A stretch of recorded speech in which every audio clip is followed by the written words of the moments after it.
žydi gėlės, bet tuoj greitai bus kovo 20, tai žemės gimimo diena.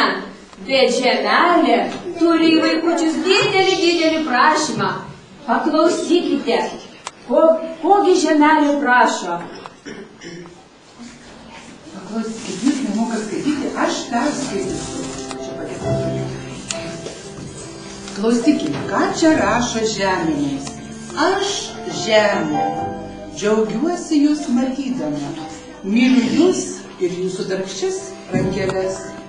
Bet man skauda širdį, kai vaikai mėto šiukšles, teršia gamtą.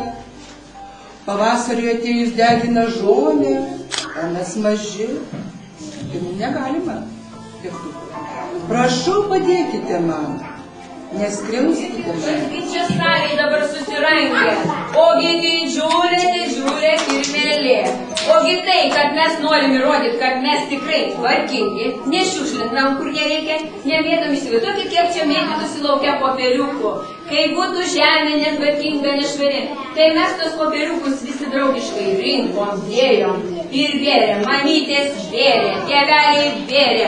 Ne tik vėrė, bet nešė gal į darželį popieriukus. Buvo mamyčių, kurios ir patys vėrė ir po gabalą kirmėlės atnešė.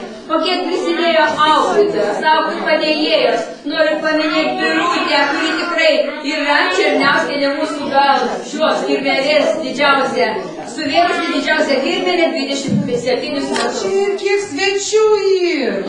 Čar, pažiūrėkit, kokia aš graži, kokios mano plunksnelės, koks mano snapelis. Aš pati gražiausia, aš pats gražiausias paukštis, visoj žemėj.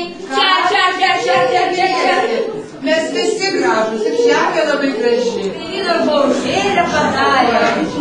Pradžio muzika ploja, eina baužėlę, padarė žemę. Ploja.